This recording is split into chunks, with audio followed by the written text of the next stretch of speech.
accueille en sa maison. Dieu nous invite à son festin, jour d'allégresse et jour de joie. Alléluia.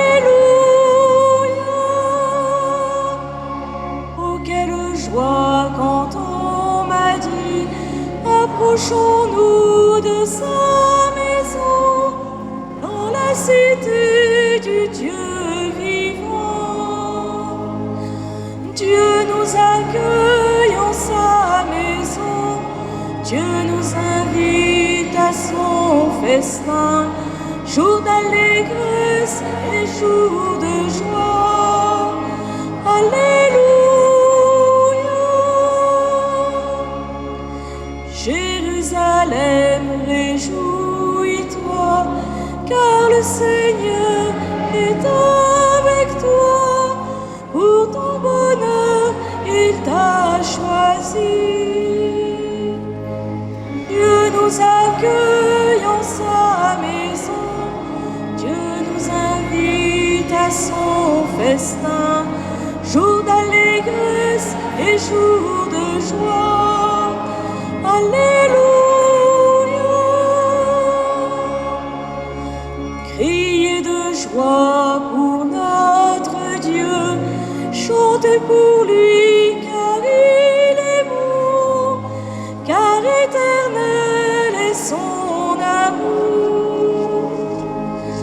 Dieu nous accueille en sa maison, Dieu nous invite à son festin, jour d'allégresse et jour de joie.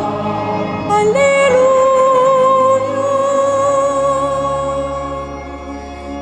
Avec Jésus nous étions morts, avec Jésus nous revivons, nous avons part à sa clarté. Dieu nous accueille en sa maison, Dieu nous invite à son festin, jour d'allégresse et jour de joie. Alléluia. Si tu savais le don de Dieu, si tu croyais en son amour, tu n'aurais plus de peur en toi.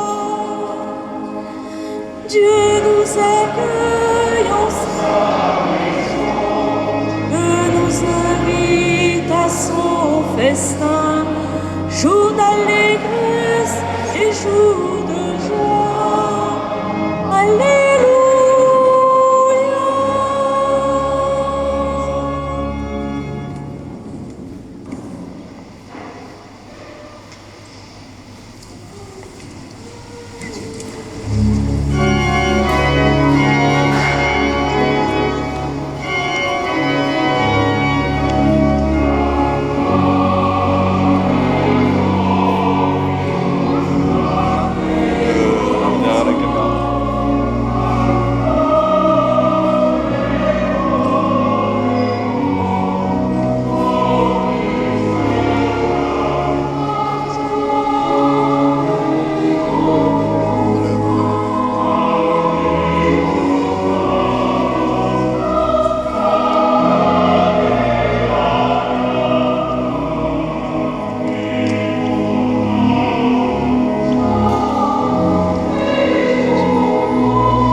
nom du Père et du Fils et du Saint-Esprit, la paix soit avec vous.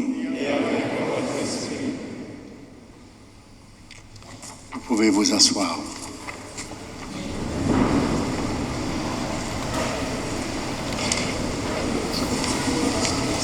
Madame l'ambassadrice, messieurs les ambassadeurs, éminences, mes seigneurs, messieurs et mesdames les élus, frères et sœurs et chers amis, c'est une grande joie de vous accueillir dans cette église Saint-Louis, navire amiral de la communauté française et francophone à Rome.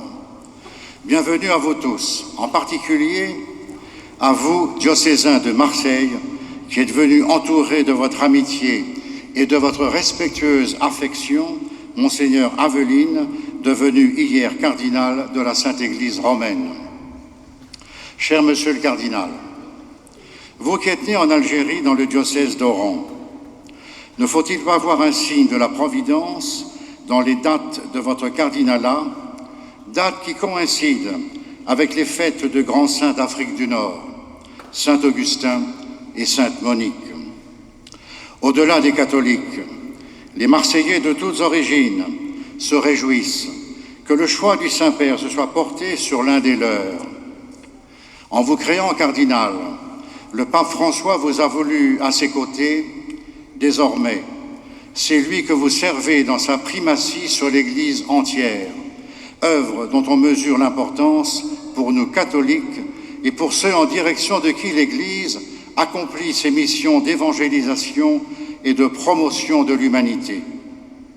Monsieur le cardinal, vous avez fondé à Marseille l'Institut de sciences et de théologie des religions et vous avez dirigé l'Institut catholique de la Méditerranée.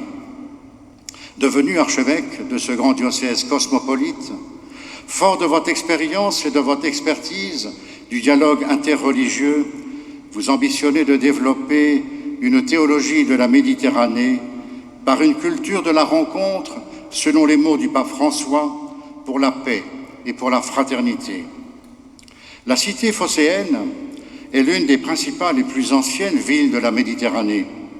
Elle est aussi une des portes d'entrée de notre pays. Nos compatriotes seraient heureux que le pape François franchisse cette porte pour un voyage apostolique en France.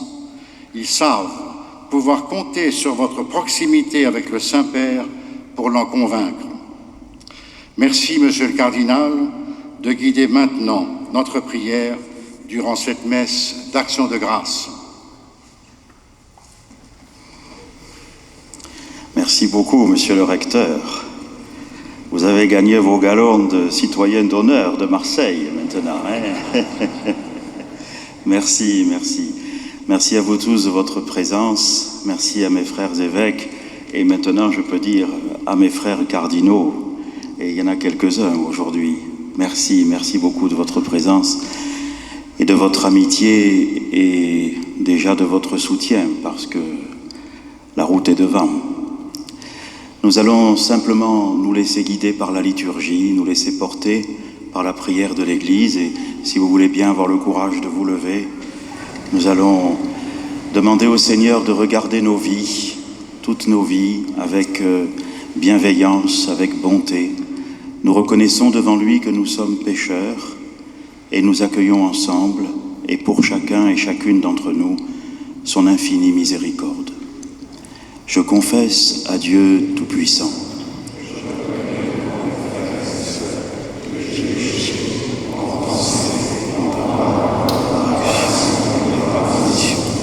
Oui, c'est pourquoi je supplie la Vierge, les anges et vous aussi, de prier pour moi.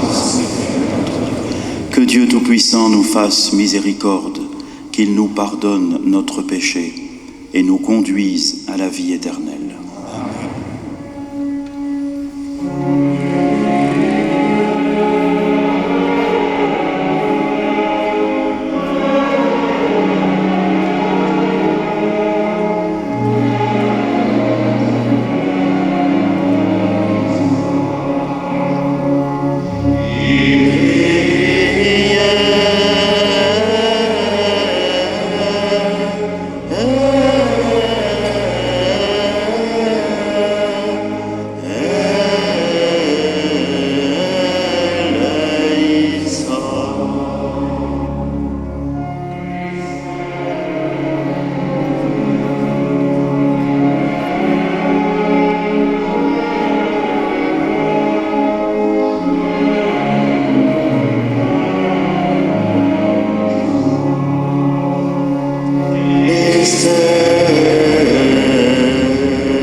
acclamons ensemble la gloire de Dieu.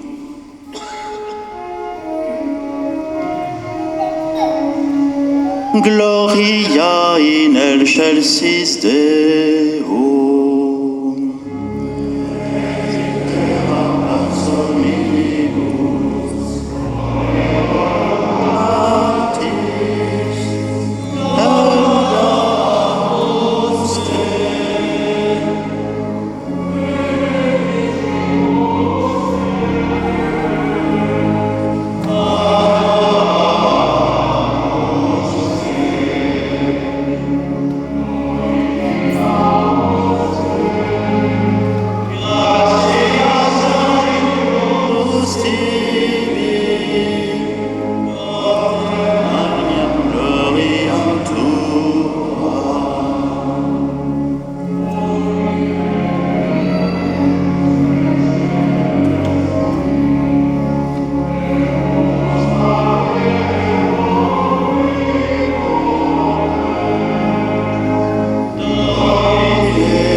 Prions le Seigneur.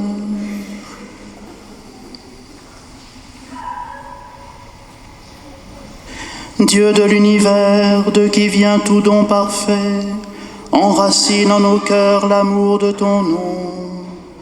Augmente en nous la foi pour développer ce qui est bon en nous. Veille sur nous avec sollicitude pour protéger ce que tu as fait grandir.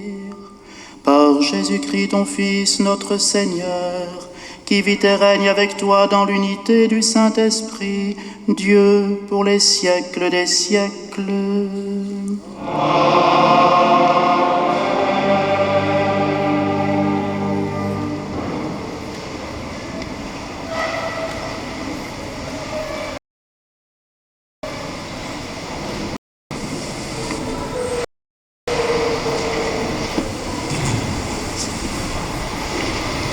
Lecture du livre de Ben Sira le Sage. Mon fils, accomplis toutes choses dans l'humilité, et tu seras aimé plus qu'un bienfaiteur.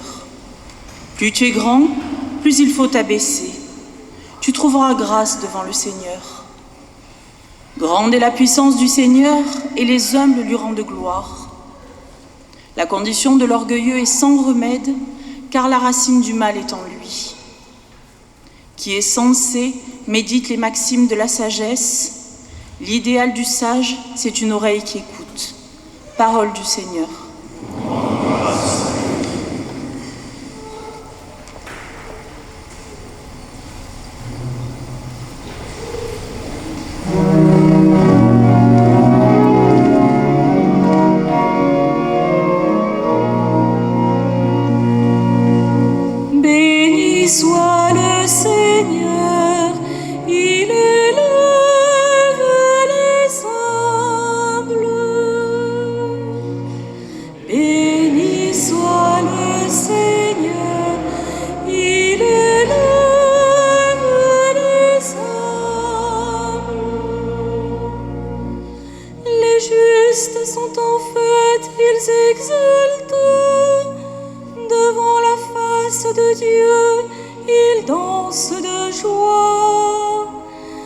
Chantez pour Dieu, jouez pour son nom. Son nom est le Seigneur, dansez devant sa face. Béni soit le Seigneur, il élève les humbles. Père des orphelins, défenseur des veuves, tel est Dieu dans sa sainte demeure. À l'isolé, Dieu accorde une maison. Aux captifs, il rend la liberté. Béni soit le Seigneur, il élève les humbles. Tu répandais sur ton héritage une pluie généreuse, et quand il défaillait, toi tu le soutenais. Sur les lieux où campait ton troupeau, tu le soutenais, Dieu qui est bon pour le pauvre. Béni soit le Seigneur, il élève les humbles.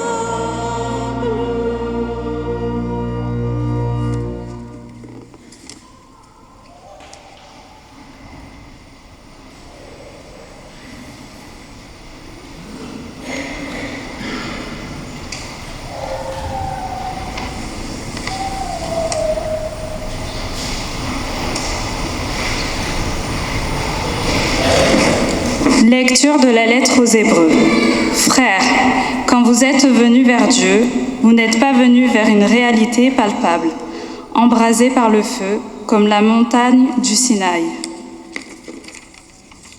Pas d'obscurité, de ténèbres, ni d'ouragan. Pas de son de trompette, ni de paroles prononcées par cette voix que les fils d'Israël demandèrent à ne plus entendre. Mais vous êtes venus vers la montagne de Sion et vers la ville du Dieu vivant, la Jérusalem céleste, vers des myriades d'anges en fête et vers l'assemblée des premiers-nés, dont les noms sont inscrits dans les cieux. Vous êtes venus vers Dieu, le juge de tous, et vers les esprits des justes, amenés à la perfection. Vous êtes venus vers Jésus, le médiateur d'une alliance nouvelle. Parole du Seigneur. Grâce à Dieu.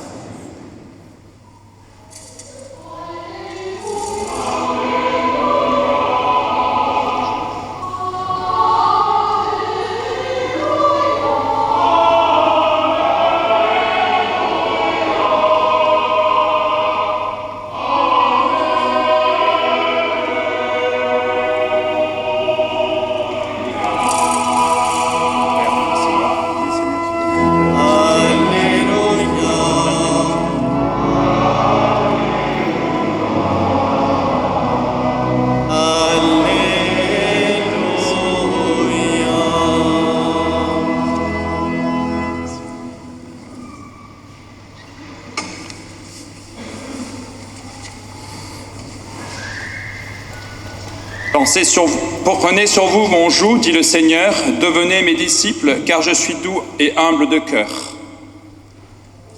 Alléluia, Alléluia,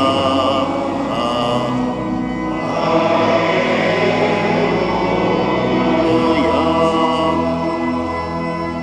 Le Seigneur soit avec vous. Avec votre esprit, Évangile de Jésus-Christ selon saint Luc. gloire à toi, Seigneur.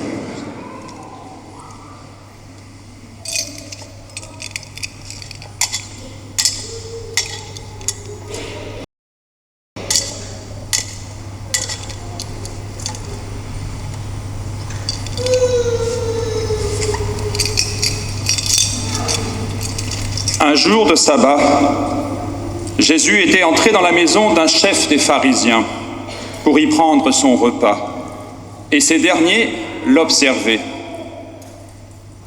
Jésus dit une parabole aux invités. lorsqu'il remarqua comment ils choisissaient les premières places, et il leur dit : « Quand quelqu'un t'invite à des noces, ne va pas t'installer à la première place, de peur qu'il y ait invité un autre plus considéré que toi. Alors celui qui vous a invité, toi et lui, viendra te dire : cède-lui ta place. Et à ce moment, tu iras pleine de honte prendre la dernière place. Au contraire, quand tu es invité, va te mettre à la dernière place. Alors, quand viendra celui qui t'a invité, il te dira : mon ami, avance plus haut, et ce sera pour toi un honneur, aux yeux de tous qui seront à la table avec toi. En effet, quiconque s'élève sera abaissé, et qui s'abaisse sera élevé.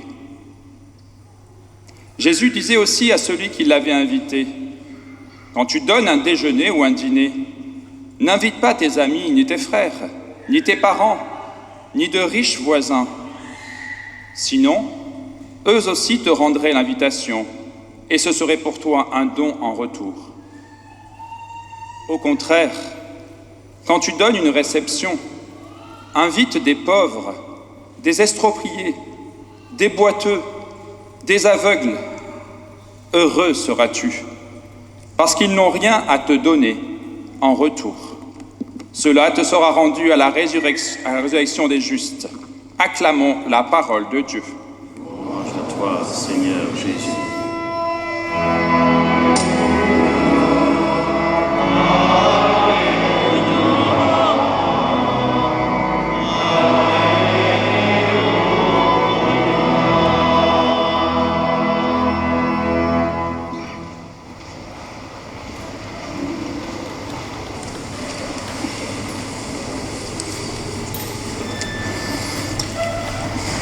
Chers amis, la parole de Dieu nous rejoint aujourd'hui, alors que depuis hier matin, nous vivons d'intenses événements dans cette église de Rome, qui, comme le disait saint Ignace d'Antioche, préside à la charité de toutes les églises. Ce matin, nous avons d'abord entendu les sages conseils donnés par Ben Sira. Conseils, vous l'avez bien compris, qui me rejoignent tout particulièrement aujourd'hui. Mon fils, accomplis toutes choses dans l'humilité. Plus tu es grand, plus il faut t'abaisser. Et surtout, à la fin du petit passage qu'on nous a lu, l'idéal du sage, c'est une oreille qui écoute. Une oreille qui écoute. Avant de parler, il faut beaucoup écouter. Comme Marie, quand elle arrive chez Élisabeth et qu'elle commence par écouter sa cousine et se mettre à son service. Après seulement, ayant écouté comment l'Esprit travaillait le cœur d'Élisabeth, Marie a pu chanter l'action de grâce de son Magnificat. Ainsi en va-t-il pour l'Église dans sa mission. Commencer par écouter et se mettre au service, communier aux joies et aux tristesses, aux espoirs et aux angoisses de toute l'humanité. Non pas en général ou en théorie, mais bien concrètement, dans les relations de la vie quotidienne, dans la famille, le voisinage, à travers les choses les plus simples de la vie. Je me souviens du frère Jean-Pierre, l'un des deux rescapés de Tibérine, et comment ne pas penser à eux en ce jour où l'Église d'Algérie célèbre avec solennité Saint-Augustin, comme vous l'avez rappelé, monsieur le recteur. Hier, l'évêque de Constantine m'a envoyé un petit mot pour me dire qu'il était à Hippone, et hier et aujourd'hui, et qu'il était en profonde communion avec nous. Et le frère Jean-Pierre, lors d'une réunion que nous avions eue à Meknès, chez toi, cher Cristobal, nous disait que pour eux, à Tibérine ou à Midelt, la mission, c'était d'abord de vivre tout simplement les relations de voisinage, dans le respect des personnes, dans le service des plus pauvres et dans l'humble prière au fil des jours. une oreille qui écoute, un cœur docile au réel de la vie, sans être encombré par nos petites idées, notre orgueil, les choses qu'on voudrait faire passer.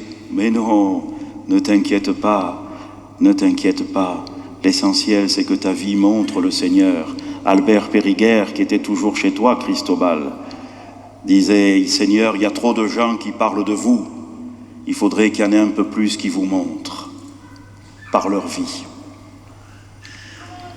Et Saint Augustin, un cœur qui écoute, une oreille qui écoute, est le signe d'un cœur libre, d'un cœur qui aime et qui se laisse aimer.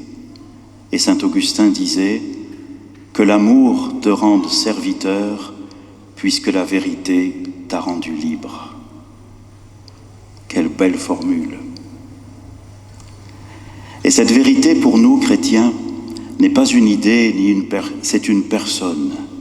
C'est le Christ Jésus. C'est lui le chemin, la vérité et la vie. C'est lui le médiateur d'une alliance nouvelle, comme nous le rappelait tout à l'heure l'Épître aux Hébreux. Médiateur parce qu'il est à la fois Dieu et homme, parce qu'il est cet homme qui venait de Dieu pour aimer le monde et le sauver par cet amour.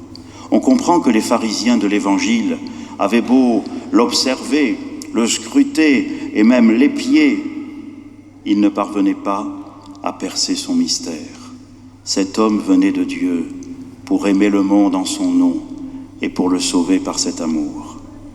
Médiateur parce que vrai homme et vrai Dieu à la fois. On comprend que la foi chrétienne soit un scandale pour la raison et une folie pour les païens. Et, s'il vous plaît, essayons, surtout nous qui avons l'habitude de dire ces choses, de ne pas nous habituer à les dire, parce que c'est toujours un scandale pour la raison et une folie pour les païens.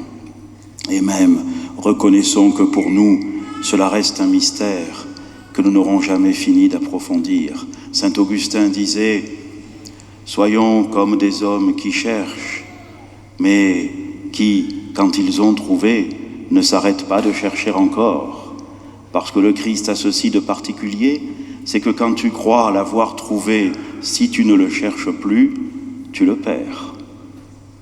Cherche toujours, cherche toujours. » D'autant que, comme l'affirmait saint Thomas d'Aquin, ce n'est pas en tant que Dieu, mais en tant qu'homme qu'il a accompli, le Christ, cette médiation de salut. C'est en partageant notre condition humaine, en toute chose, excepté le péché, qu'il nous a montré jusqu'où pouvait aller l'amour que Dieu porte au monde, c'est-à-dire jusqu'à la dernière place. D'abord, 30 ans à Nazareth, l'essentiel de sa vie, où il n'était que le fils du charpentier. Ce Nazareth qui attirait tellement saint Charles de Foucauld. Et puis, 3 ans à continuer sa descente, sa kénose, se retournant toujours pour aller plus loin derrière, plus bas, pour que personne ne se sente trop sale, trop loin, trop faible, trop pécheur, devant l'amour infini de Dieu. Voilà encore la mission de l'Église, chers amis. Quand elle se pense comme une élite, ce n'est plus l'Église du Christ.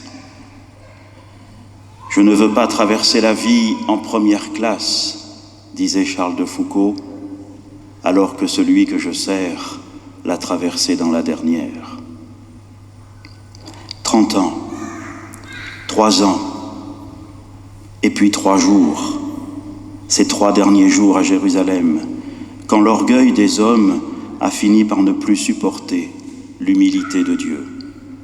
Et puis, la descente jusqu'aux enfers, jusqu'à la toute dernière place, celle du premier homme, pour qu'ainsi, comme l'expriment tant de belles icônes, prenant Adam par la main, le Christ, remontant vers son Père et notre Père, vers son Dieu et notre Dieu, puisse entraîner avec lui l'humanité tout entière. Chaque jour, Charles de Foucauld accompagnait de sa prière cette remontée du Christ qui est notre espérance.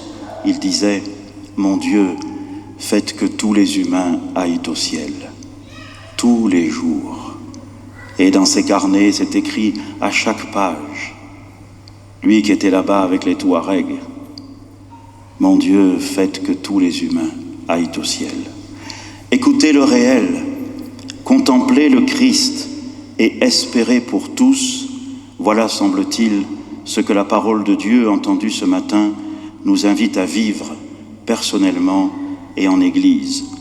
Il me semble que cela traduit la belle vocation de l'Église à la catholicité. Permettez-moi, une fois n'est pas coutume, de vous dire comment j'ai vécu tout cela depuis quelques mois, depuis ce 29 mai, où rentrant de Lourdes avec les pèlerins de Marseille, un ami prêtre qui est ici, Benoît de Sinetti, m'avait appelé pour me dire félicitations. Mais moi je ne savais pas, alors je lui ai dit merci, mais pourquoi? Alors il m'a dit, mais tu n'es pas au courant? Alors j'ai dit non, alors il m'a expliqué. J'ai cru qu'il plaisantait.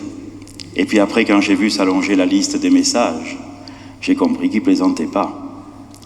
Et le soir, en arrivant, j'ai tout de suite pensé, monsieur le recteur, à Saint-Louis des Français, à cause du tableau du Caravage et de l'index du Christ pointé sur Matthieu. Et je me suis dit, parce que quand on vous nomme cardinal, on ne vous prévient pas, ça vous prend en plein vol. Et là, je me suis dit, ce pauvre Matthieu, il n'a pas eu plus de temps que moi. Il n'a pas dit, attends Seigneur, il faut d'abord que je fasse une retraite. Et puis, il faudrait que je consulte mon père spirituel. Et puis, j'ai pas assez dormi encore avant de te dire oui.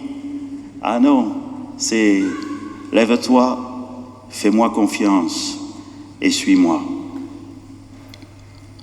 Les semaines ont passé, des semaines de juin, très chargées et très denses, comme tous mes frères évêques qui sont ici pourraient le dire. Mais j'ai senti monter peu à peu la force de la prière des autres. Et ça m'a rappelé, quand ma sœur Marie-Jeanne était à l'hôpital, elle me disait souvent, tu sais, on ne parle pas assez de la force de la prière, parce qu'elle est immense. Et moi aussi, je l'ai senti. La prière, la joie, la fierté des Marseillais, de toute façon, de quelque façon que s'exprime cette prière. Parce que toute prière authentique, quelle que soit la religion, quels que soient les mots, toute prière authentique est inspirée par l'Esprit Saint, comme disait Jean-Paul II. J'ai senti aussi la proximité pleine de confiance et d'espérance de mes frères évêques de France et aussi d'ailleurs. Et plus cela montait, et plus je me sentais petit, jusqu'à cet Honorius que nous avons contemplé hier à la basilique de Saint-Paul-hors-les-Murs, sur la grande mosaïque du Christ Pantocrator, tout petit. Et puis, je vous raconte, et puis il a fallu se rendre à Rome pour préparer les habits. Alors j'ai dit au Seigneur, écoute, je m'occupe d'habiller, de vêtir le corps, toi, s'il te plaît, occupe-toi de m'habiller le cœur. Et il m'a pris au mot, Et je dois dire que tout au long de ces mois d'été, de juillet et d'août, et en particulier lors de ce beau pèlerinage à Lourdes pour le 15 août, je remercie encore le Père Vincent Cabanac. Le Seigneur m'a habillé le cœur par toutes les rencontres qu'il m'a donné de faire, spécialement avec les malades et les pauvres et les jeunes. Voilà comment il s'y est pris. Une oreille qui écoute. Et puis, j'ai terminé par quelques jours à Notre-Dame-des-Neiges, auprès de Charles de Foucauld, l'amoureux de la dernière place. Et là, le Seigneur a essayé de m'habiller le cœur, non pas malgré mes faiblesses et mes péchés, mais avec eux, en m'aidant à les regarder en face, en apprenant avec lui cette docilité au réel, qui est la porte de la confiance et donc de l'espérance, unifiant dans un seul désir la pesanteur et la grâce, comme disait Simone Weil, et apprenant que ce ne sont pas nos insuffisances, mais nos suffisances qui sont le plus grand obstacle à la miséricorde du Seigneur. Car rien n'est petit pour un grand amour, comme disait Thérèse de l'Enfant Jésus. Et le pape hier nous a rappelé l'antique adage repris par saint Thomas, ne pas être enfermé par le plus grand, mais être pourtant contenu par le plus petit, voilà qui est chose divine. Et puis ces derniers jours, c'est un autre verset de l'Évangile qui s'est imposé à moi. Lorsque Jésus, le visage déterminé, prit résolument la route de Jérusalem. Jérusalem, c'est la passion qui se profile à l'horizon. Les disciples avaient déjà tout quitté pour suivre le Christ, sans doute un peu parce qu'ils espéraient secrètement ou au grand jour, comme Jacques et Jean, avoir les premières places quand Jésus aurait vaincu ses adversaires. Apparemment, et ça nous arrive souvent, apparemment ils étaient sur la route avec le Seigneur, mais en vérité, leur cœur faisait fausse route. Ils cherchaient les premières places, ils voulaient accumuler des mérites pour être sûrs d'être bien vus par le Seigneur. Mais c'est pas ça, la foi chrétienne. Laisse-toi regarder en vérité, laisse-toi aimer en vérité, avec tes faiblesses et avec tes péchés. Le Seigneur ne les évacue pas, il te prend comme tu es. Et ne vise pas une première place en essayant de te faire bien voir. Prier, c'est pas réciter une infinité de prières. Ça, c'est facile. Prier, c'est faire confiance. Faire confiance. Alors là, c'était la dernière étape pour moi, car le chemin du vrai disciple passe toujours par la croix. Pense que tu dois mourir martyr, avait écrit Charles de Foucault sur la première page de son bréviaire, et désire que ce soit aujourd'hui. Sois fidèle à veiller et à porter la croix. Considère que c'est à cette mort que doit aboutir toute ta vie. Vois par là le peu d'importance de bien des choses. Pense souvent à cette mort pour t'y préparer et pour juger les choses à leur vraie valeur.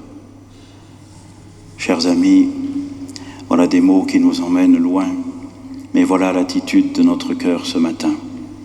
Une oreille qui écoute le réel de la vie, des yeux qui contemplent le Christ et se laissent entraîner par son amour, un cœur qui s'ouvre à l'espérance pour tous en rejoignant le Christ à la dernière place. Telles sont les vocations, les caractéristiques de la vocation de l'Église à la catholicité. Car la catholicité n'est pas une simple dénomination, ni un acquis, et encore moins un privilège. Elle est une vocation à laquelle nous n'aurons jamais fini de nous convertir, car elle est très exigeante. Profitons d'être à Rome, cette Église qui préside à la charité de toutes les Églises. Profitons d'être à Rome, chers amis, pour nous convertir à la belle vocation de la catholicité de l'Église. Demandons au Seigneur de nous faire la grâce d'une oreille qui sait écouter même les silences au-delà des mots, d'un regard qui sait contempler même ce qui est en difficulté, car il y a des choses que ne savent voir que des yeux qui ont pleuré. Et demandons-lui la grâce d'un cœur qui apprend à espérer pour tous, car rien n'est petit pour un grand amour. Amen.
salute descendite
celis.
J'invite Alexandre et Céline, qui fêtent aujourd'hui leurs 15 ans de mariage, à s'avancer. En cet anniversaire du jour où le sacrement de mariage que nous avions préparé ensemble vous a unis d'un lien indissoluble, vous avez souhaité renouveler devant Dieu les engagements que vous avez pris alors pour que la grâce divine fortifie votre alliance. Faites donc monter maintenant votre prière devant le Seigneur.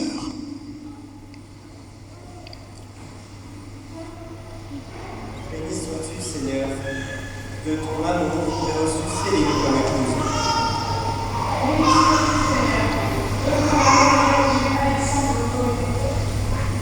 Béni sois-tu, Seigneur, de la sécurité dans le bonheur, comme dans l'adversité.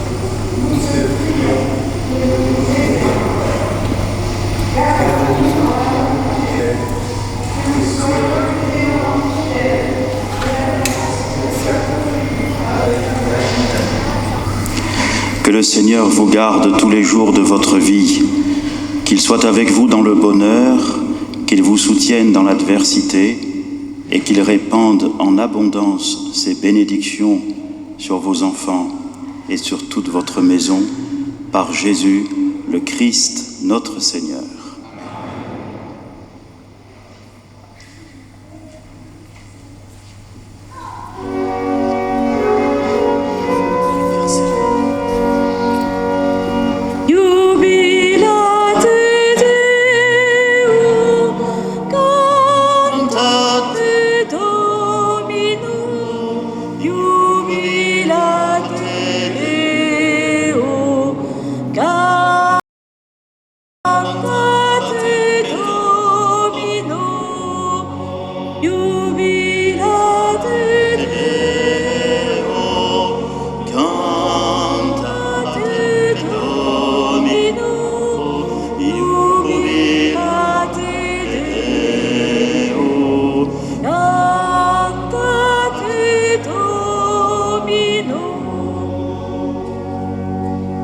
Présentons maintenant au Seigneur toutes les prières de notre Assemblée.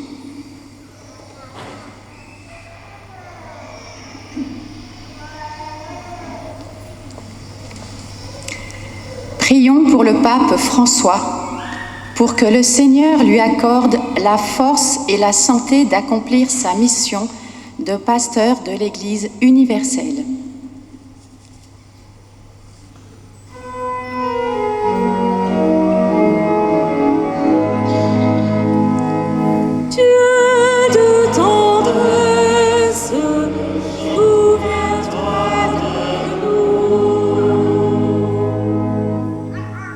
Prions pour le collège des cardinaux renouvelé hier et particulièrement pour le cardinal Aveline, que le Seigneur les brûle de son esprit.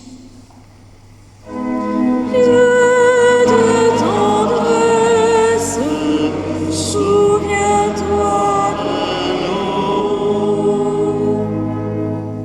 Prions pour tous ceux qui s'engagent dans le mariage, que Dieu leur accorde la grâce de vivre la fidélité dans la charité. Dieu de tendresse, souviens-toi de nous. Accueille, Seigneur, toutes nos prières, celles que nous venons d'exprimer et celles que nous portons en nos cœurs. Toi qui sais ce qui est bon pour nous et qui veux le bien de toute l'humanité, daigne nous exaucer par Jésus, le Christ, notre Seigneur.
prions ensemble au moment d'offrir le sacrifice de toute l'Église.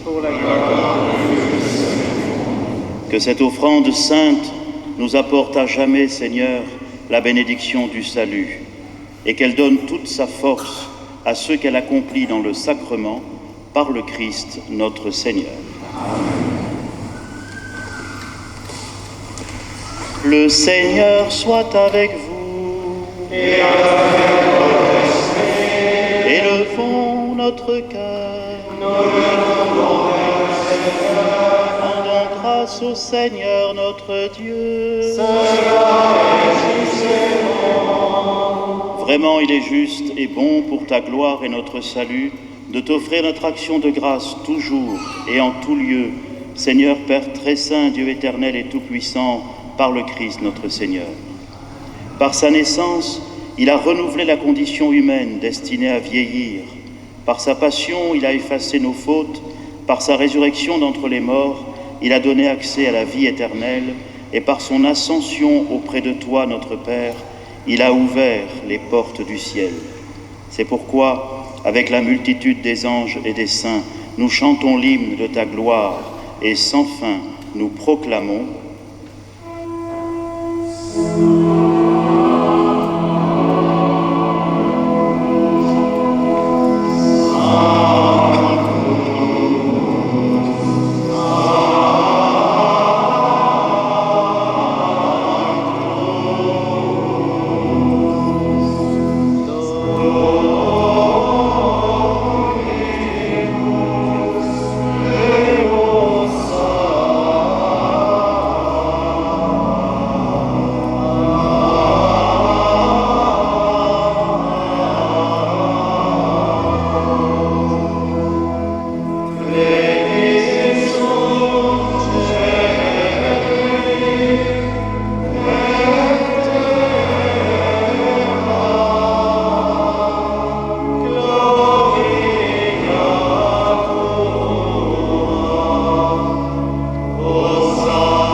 qui es vraiment saint, toi qui es la source de toute sainteté, Dieu notre Père, nous voici rassemblés devant toi et dans la communion de toute l'Église, nous célébrons le jour où le Christ est ressuscité d'entre les morts.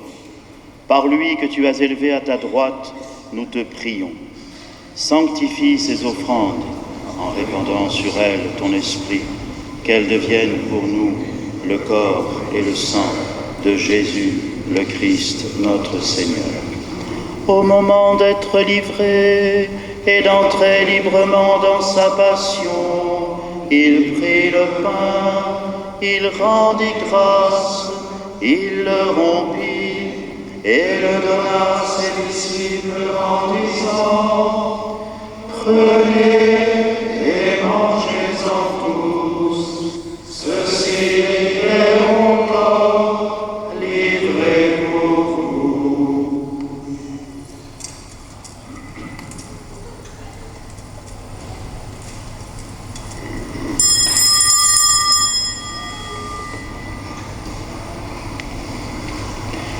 De même, après le repas, il prit la coupe, de nouveau il rendit grâce, et la donna à ses disciples en disant : prenez et buvez-en tous, car ceci est la coupe de mon sang, le sang de l'alliance nouvelle et éternelle, qui sera versé pour vous et pour la multitude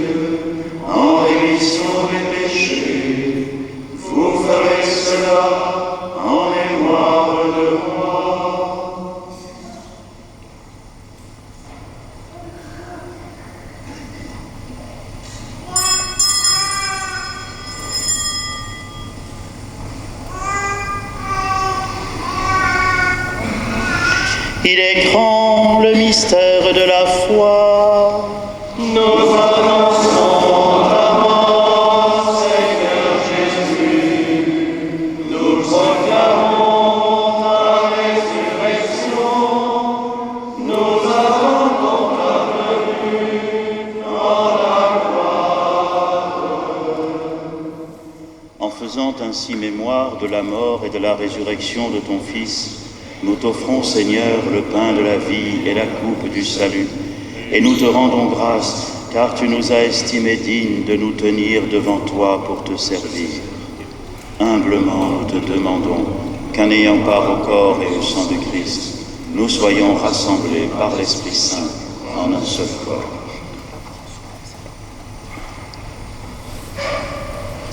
Souviens-toi, Seigneur, de ton Église répandue à travers le monde. Fais-la grandir dans ta charité, en union avec notre évêque, le pape François, Jean-Marc qui préside cette Eucharistie, tous les évêques, les prêtres et les diacres.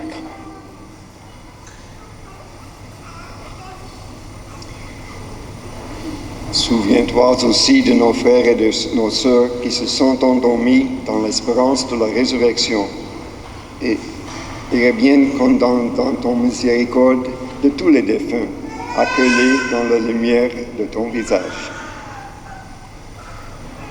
Sur nous tous enfin, nous implorons ta bonté.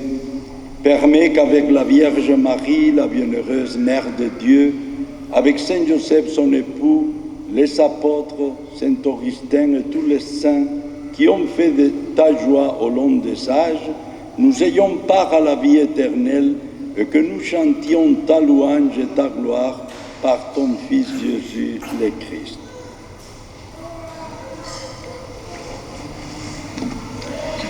Par lui, avec lui et en lui. Amen.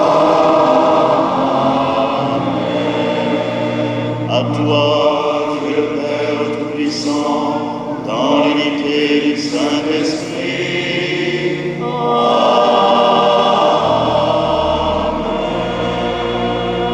Tout honneur et toute gloire pour les siècles des siècles.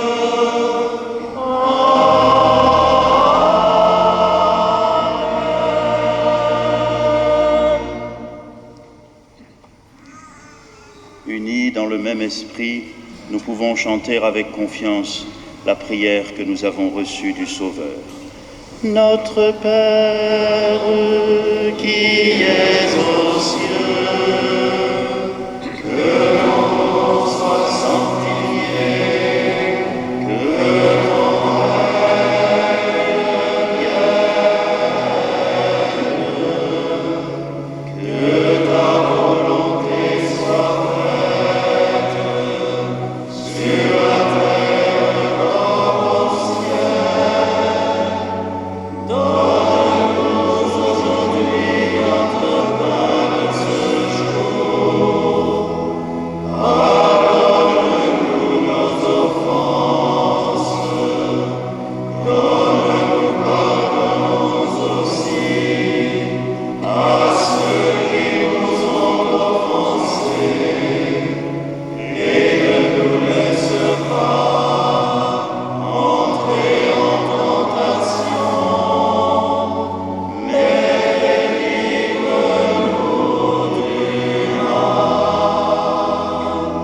Délivre-nous de tout mal, Seigneur, et donne la paix à notre temps. Soutenus par ta miséricorde, nous serons libérés de tout péché, rendus forts dans toute épreuve, nous qui attendons que se réalise cette bienheureuse espérance, l'avènement de Jésus-Christ notre Sauveur.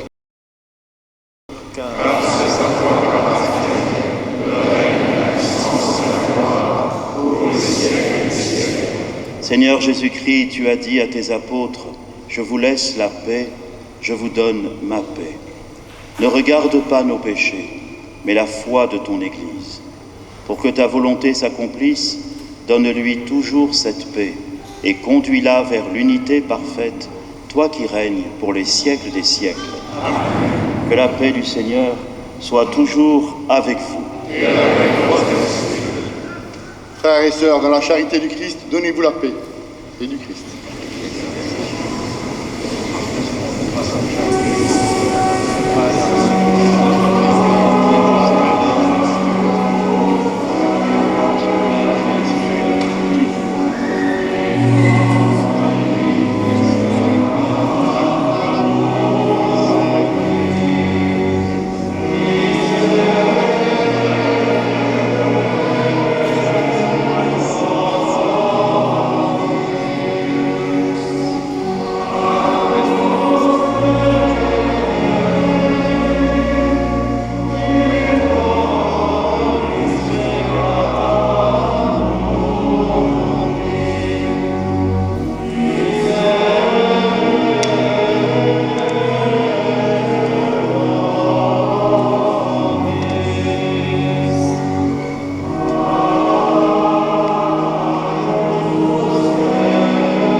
Voici l'agneau de Dieu, voici celui qui enlève les péchés du monde. Heureux les invités au repas des noces de l'agneau.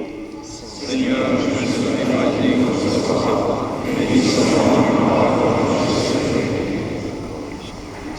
pour la vie éternelle.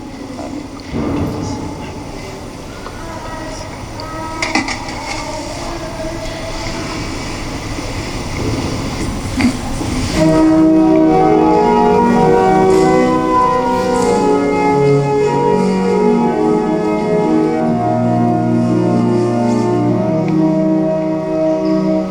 Dieu nous invite à son festin, table où lui-même se donne. Voici le pain pour notre faim, source de vie éternelle. Approchez-vous plein d'allégresse, ouvrez vos cœurs au Dieu vivant, en son amour, en sa tendresse, il vous appelle ses enfants. Dieu nous invite à son festin, table où lui-même se donne. Voici le pain pour notre faim, source de vie éternelle. Venez à lui dans la confiance, abandonnez tous vos soucis et livrez-vous plein d'espérance, car c'est lui qui vous a choisi. Dieu nous invite à son festin, table où lui-même se donne. Voici le pain pour notre faim, source de vie éternelle. Jésus a rendu témoignage par son offrande sur la croix. Il donne sa vie au partage à qui l'accueille dans la foi. Dieu nous invite à son festin, table où lui-même se donne.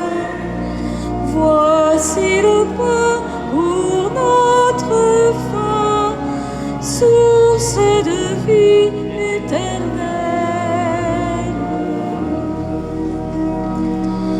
Verbe de Dieu, splendeur du Père, il est le pain qui vient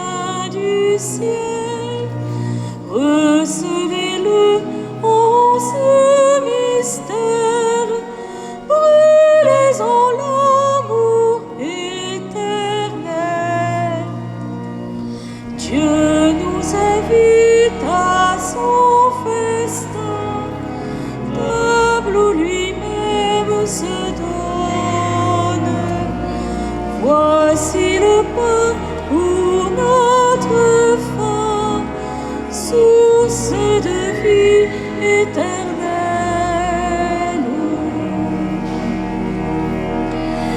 Il fait triompher sa puissance pour la faiblesse des petits. Il met en eux sa ressemblance, les attirant vers l'infini. Dieu nous invite à son festin, table où lui-même se donne. Voici le pain pour notre faim, source de vie éternelle. Du cœur du Christ jaillit l'eau vive qui désaltère toute soif. L'Esprit de Dieu qui nous anime et qui nous comble de sa joie. Dieu nous invite à son festin, table où lui-même se donne. Voici le pain pour notre faim, source de vie éternelle.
encore le Seigneur. Rassasiés par le pain reçu à la table du ciel, nous te prions, Seigneur, que cette nourriture fortifie en nos cœurs la charité et nous stimule à te servir dans nos frères, par Jésus, le Christ, notre Seigneur. Amen. Avant de vous donner la bénédiction, je voudrais évidemment faire quelques remerciements. Je voudrais d'abord saluer tous ceux qui nous regardent grâce à KTO et qui se sont unis à notre prière.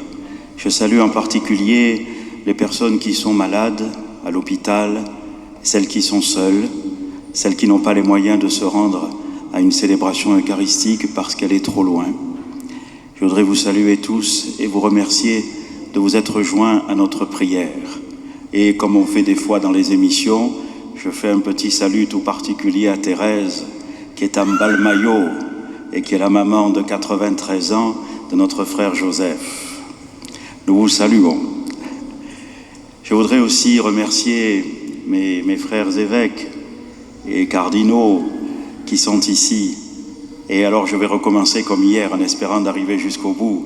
Mais comme ça vous verrez, et puis ça nous fait être en communion. Il y a d'abord François, l'archevêque d'Avignon. À côté de lui, Michel, l'évêque de Corbeil-Essonnes.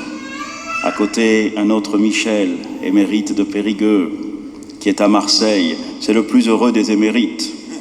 Il est chapelain à la Bonne Mère. À côté, il y a Joseph de Mbalmayo. Derrière, il y a Thibaut, auxiliaire à Paris. Et puis Jean-Louis, évêque de Viviers, l'Ardèche. Et puis François-Xavier, évêque d'Ajaccio, la Corse. Et puis Philippe, qui est l'actuel à Périgueux. Et puis, il y a Gianfranco. Lui, il est italien, c'est le conseil. Enfin, maintenant, c'est plus le conseil, mais enfin, c'est la culture. Il était venu à Marseille pour l'année 2013. Marseille, capitale européenne de la culture. C'est pas qu'on en avait plus que les autres, c'est qu'on avait plus besoin de grandir dans la culture. Et il était venu, merci. Et puis Cristobal, c'est Rabat, c'est tout le Maroc, c'est Midelt. Merci beaucoup, Cristobal. Et puis Jean-Claude, c'est le Luxembourg. Et puis c'est aussi à travers lui tous les évêques d'Europe. Merci beaucoup, merci Jean-Claude.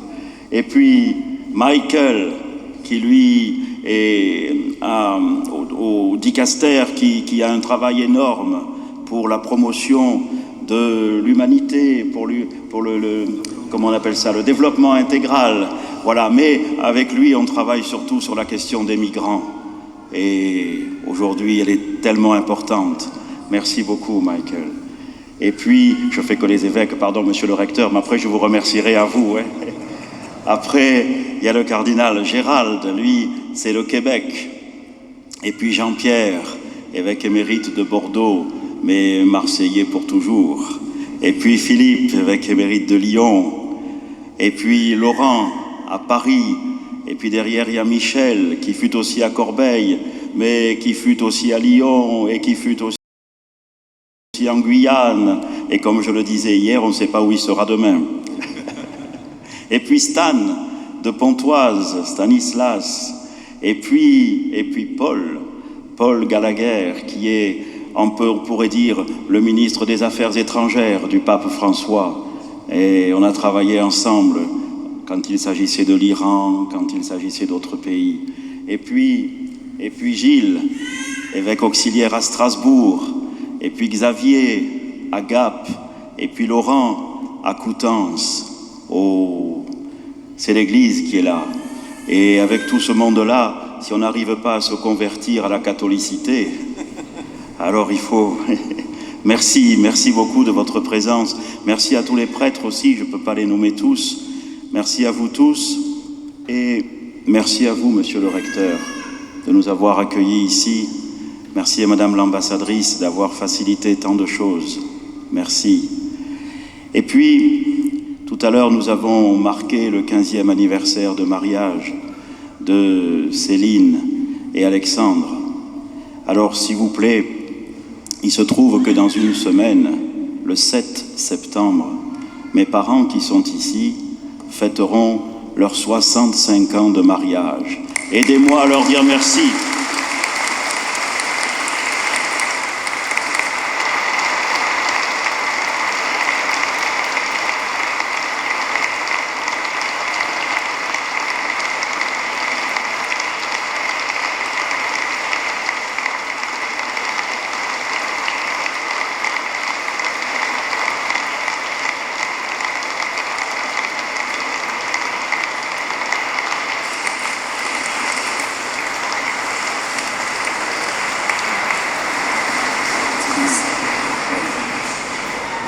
Je voudrais remercier tous les élus de Marseille qui sont venus. Martine Vassal pour le département, Benoît Payan était ici, il est reparti hier soir parce qu'aujourd'hui c'est l'anniversaire de la libération de Marseille.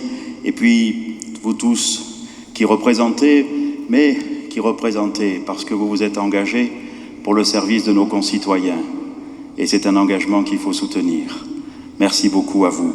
Merci à l'organiste, en particulier pour l'offertoire, parce qu'il a été composé spécialement pour nous.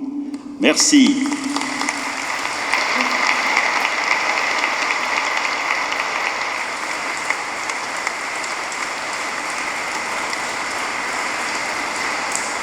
Merci au président de la Chambre de commerce et d'industrie de Marseille.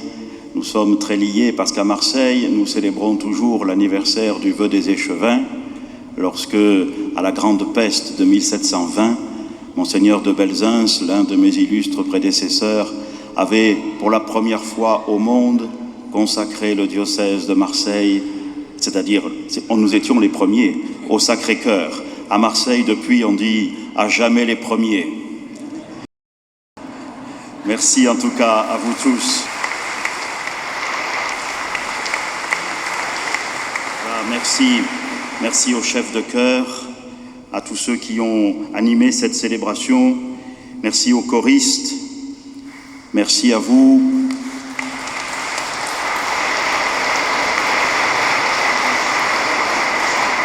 Et maintenant, on va s'arrêter de dire merci, sinon il faudrait remercier trop de monde.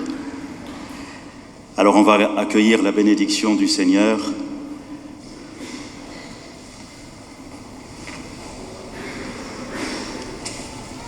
En lui demandant de nous garder une oreille qui écoute, un regard qui sait voir et un cœur qui sait espérer pour tous.